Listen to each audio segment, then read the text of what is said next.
Hello students, कैसे हैं आप सब। आशा करती हूँ आप बहुत ही अच्छे होंगे। और मैं मीता सिंह रुचि क्लासेस 71 में आपका फिर से बहुत बहुत स्वागत है।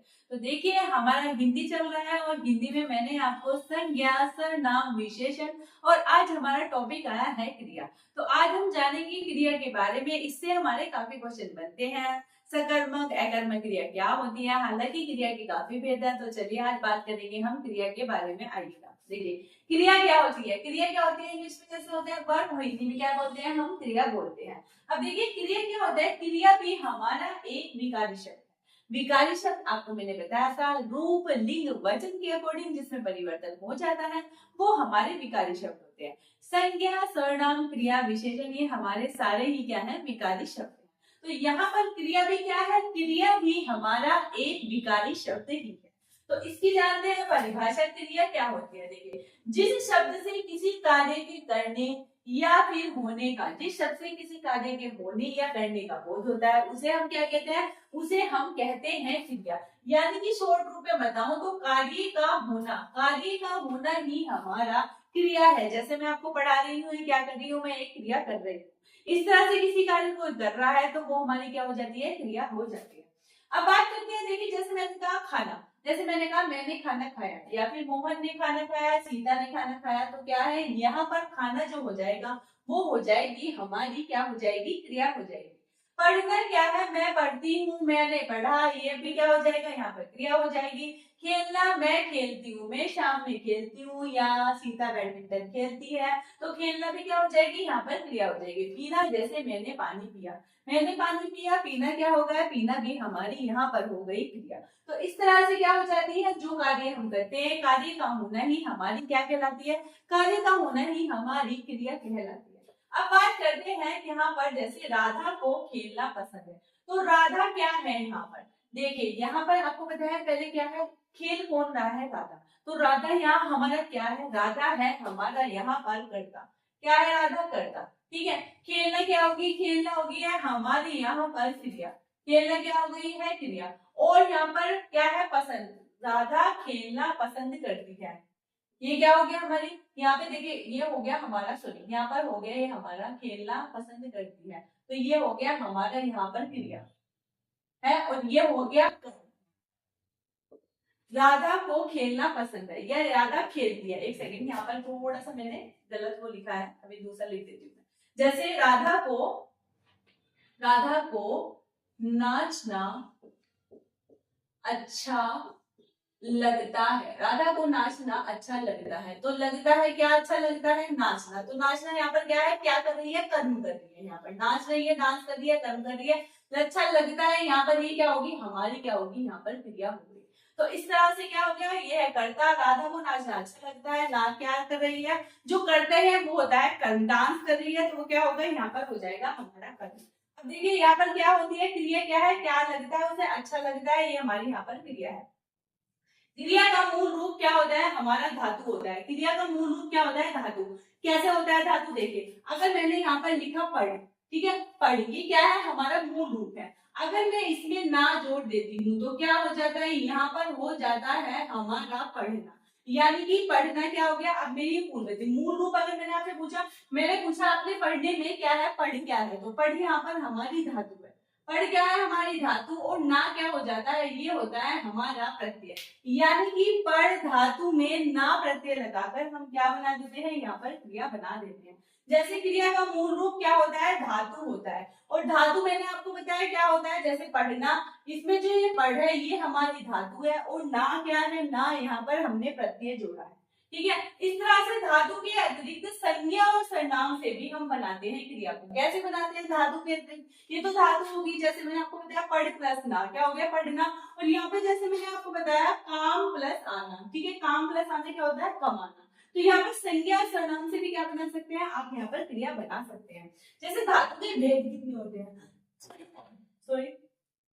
धातु के भेद की बात करूं तो व्युत्पत्ति या शब्द के निर्माण की दृष्टि से धातु के हमारे दो प्रकार होते हैं। धातु के हमारे कितने प्रकार होते हैं? दो।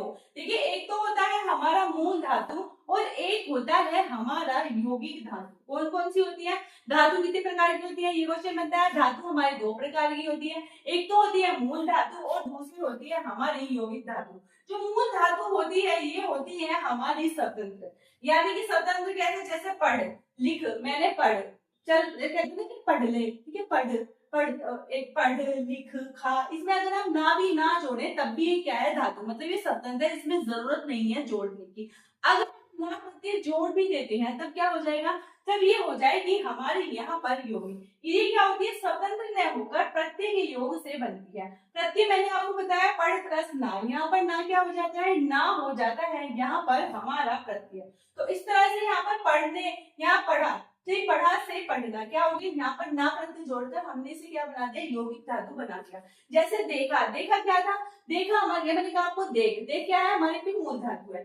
देखा से हमने बताया देखना, देखना क्या करा? मैंने ना प्रत्यय जोड़ दिया और यहाँ पर क्या होगी? ये हमारी क्रिया बन गई। तो मैंने क्या करा? इसका मतलब ये कौन सी हमारी धातु होगी? ये यौगिक होगी। यौगिक क्यों हुई? क्योंकि हमने इसमें न प्रत्यय जोड़ा। ये यानी कि स्वतंत्र नहीं है, हमें न प्रत्यय जोड़ेंगे तब ये बनेगी। और ये हमारी होती है स्वतंत्र, पढ़, लिख और खा, ये क्या होती है? ये स्वतंत्र है हमारे, इनमें हमें प्रत्यय जोड़ने की जरूरत भी नहीं है।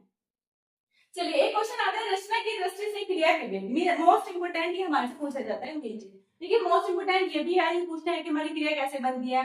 धातु से। धातु कितनी होती है? दो धातु होती है। और धातु के मूल क्या कहते हैं? जो मूल शब्द होता है उसमें ना प्रत्यय जोड़ के हम क्या बनाते हैं? क्रिया बना देते हैं। तो ये भी हमारे क्वेश्चन बनते हैं। अब देखिए, रचना की दृष्टि से क्रिया के भेद कितने होते हैं? रचना की दृष्टि से हमारे क्रिया के भेद हो जाते हैं दो।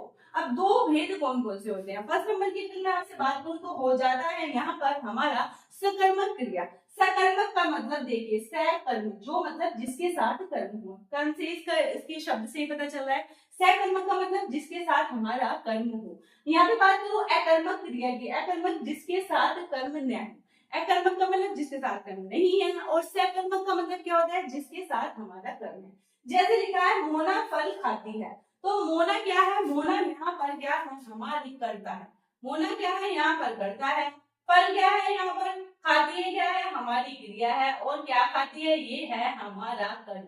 फल खाती है तो ये क्या हो गया? हमारा यहाँ पर कर्म हो गया। तो देखिए, मैंने आपसे कहा, तो मैं अगर आपसे पूछती हूँ यहाँ पर कौन सी क्रिया हो रही है, तो मैंने आपसे कहा जहां पर हमें क्या दिखाई दे? कर्म दिखाई दे, यानी कि कर्म के साथ हो, वो हमारी सकर्मक। तो यहाँ पर कौन सी क्रिया हो जाएगी? यहाँ पर हो जाएगी हमारी सकर्मक क्रिया, क्योंकि इसमें हमें कर्म दिखाई दे रहा है, इसलिए यहाँ पर हो जाएगी हमारी सकर्मक क्रिया। अब बात कर लेते हैं, देखिए एग्जाम्पल यहाँ पे देखते हैं। सोहन ने पानी पिया। सोहन क्या है? सोहन है यहाँ पर हमारा कर्ता, ठीक है। पानी पिया, क्या पिया? पानी। पानी क्या है? कर्म हो गया है। और यहाँ पर पिया हमारी क्या हो गई है? यहाँ पर हो गई है हमारी क्रिया। तो देखिए, सोहन ने पानी पिया, तो यहाँ पर भी हमारा कर्म आया है। तो कर्म आया है तो कौन सी क्रिया हो जाएगी? यहाँ पर हो जाएगी हमारी सकर्मक क्रिया। आपको यही पूछते हैं, क्वेश्चन देंगे आपको, सेंटेंस दिया जाएगा, पूछेंगे इसमें किसमें सकर्मक क्रिया है, या फिर पूछेंगे किसमें हमारी अकर्मक क्रिया है। तो जहां पर कर्म नहीं होता वो अकर्मक, और जहां पर कर्म होता है वो क्या होती है? हमारी सकर्मक क्रिया। जैसे राजेश ने मुरली बजाई। राजेश ने, राजेश करता हो गया, यहाँ पर मुरली क्या हो गई? यहाँ पर हमारा कर्म हो गया। और बजाई क्या होगी? यहाँ पर हमारी क्रिया होगी, यानी कि इसमें भी हमारे कर्म दे रखा है, और कर्म दे रखा है तो कौन सी क्रिया हो जाएगी? ये हो जाएगी हमारी सकर्मक क्रिया। देखिए, हरेश लिख रहा है। हरेश लिख रहा है। अब बताइए इसमें कौन सी क्रिया? हरेश क्या हो गया? हरेश हमारा कर्ता हो गया। क्या हो गया? हरेश यहाँ पर हो गया हमारा कर्ता। लिख रहा है, लिख रहा है, ये सारी क्या होगी? ये हमारी हो गई क्रिया। तो यहाँ पर कर्म कहाँ है? तो कर्म यहाँ पर नहीं है, तो इसका मतलब जहां पर कर्म नहीं होता वो क्या हो जाती है? वो हो जाती है हमारी अकर्मक क्रिया। क्या होती है? ये कौन सी है? हमारी अकर्मक क्रिया। बिना कर्म के वो हो जाती है। देखिए, अकर्मक सकर्मक का पता कैसे लगाएंगे? जहां आपको क्या, किसे, किसको आप कुछ क्वेश्चन करें और उसका आंसर आपको ना मिले, तो वहां पर क्या हो जाएगी? हमारी अकर्मक। और आप क्या, किसी, किसको का अगर आप क्वेश्चन करें और आंसर आपको मिल जाए तो वहां पर क्या हो जाएगी? हमारी सकर्मक। देखिए कैसे, जैसे सोहन ने पानी पिया। सोहन ने पिया, मैंने पूछा सोहन ने क्या पिया, पता चल गया पानी पिया, इसका मतलब कर्म है। यहाँ पर क्या हो जाएगी? सकर्मक क्रिया। जैसे मैं आपसे कहती हूँ हरेश लिख रहा है। हरेश पता है लिख रहा है, बट क्या, मैं पूछती हूँ क्या लिख रहा है, आंसर मिला नहीं मिला मुझे आंसर। तो जहां पर आंसर नहीं मिलेगा आपको, वहां पर हमारी अकर्मक क्रिया हो जाएगी। और देखिए यहाँ पर जैसे मैंने कहा राजेश ने मुरली बजाई, राजेश ने क्या बनाई, मुरली। तो मैंने पूछा राजेश ने बजाई, क्या बजाई, क्या से पता चल गया मुझे, मुरली बजाई। तो यहाँ पर मुझे कर्म का पता चल गया है, तो यहाँ पर क्या हो जाएगी, सकर्मक क्रिया। लेकिन यहाँ पर कर्म का नहीं पता चले, वहां हो गया कर्मक। बस इतना ही डिफरेंस है, यही आपको देखना है। जैसे पायल चला रही है, पायल यहाँ पर करता होगी, चला रही, यहाँ पर क्या होगी, यहाँ पर होगी हमारी क्रिया। तो मैंने अगर आपसे आंसर किया यहाँ पर, ये होगी हमारी गर्दा। मैंने कहा आपसे पायल चला रही है, क्या चला रही है, पता चला क्या चला रही है, नहीं पता चला। तो यहाँ पर क्या हो जाएगी, यहाँ पर हो जाएगी हमारी अकर्मक क्रिया। अगर बता रही थी कि पायल साइकिल चला रही है, तो यहाँ पर क्या हो जाती है, सकर्मक। क्योंकि हमें ये पता है, मैंने जब पूछा क्या चला रही है, तो उसमें साइकिल आंसर आ जाता, आंसर आ गया तो सकर्मक है, और आंसर नहीं मिला तो अकर्मक है। इस तरह से बंदर कूद रहा है, देखिए बंदर कूद रहा है, तो यहाँ पर बंदर तो क्या होगी, करता, और कूद रहा है हमारी क्या होगी, क्रिया। तो बंदर क्या कूद रहा है, कुछ पता चल रहा है, क्या कूद रहा है, रस्सी कूद रहा है, क्या कूद रहा है, कुछ नहीं पता चला ना। तो इसलिए यहाँ पर भी क्या हो जाएगी, हमारी अकर्मक क्रिया। जैसे भैंस खा रही है, भैंस यहाँ पर हो जाता है हमारा कर्ता, और यहाँ पर खा रही है क्या हो जाता है, ये होती है हमारी क्रिया। तो भैंस खा रही है, अगर मैंने आंसर किया क्या खा रही है, नहीं पता चला तो अकर्मक है। अगर पता चल जाता भैंस घास खा रही है, मैं पूछती क्या खा रही है, तो घास खा रही है, तो क्या हो जाएगी, सकर्मक। तो इस तरह से ये हमारी अकर्मक सकर्मक क्रिया एग्जाम में हमारी बहुत पूछी जाती है। तो इस तरह से आप पता लगा सकते हैं क्या किसे किसको क्वेश्चन करने पर आंसर मिल जाएगा तो सकर्मक हो जाएगी, आंसर आपको नहीं मिलता तो हो जाएगी हमारी अकर्मक क्रिया की। और भी बेहतर मैं आपको और बताऊंगी नेक्स्ट वीडियो में, प्लीज बताइएगा आपको क्लास कैसी लगी। तो मिलते हैं आपसे नेक्स्ट वीडियो में, थैंक यू।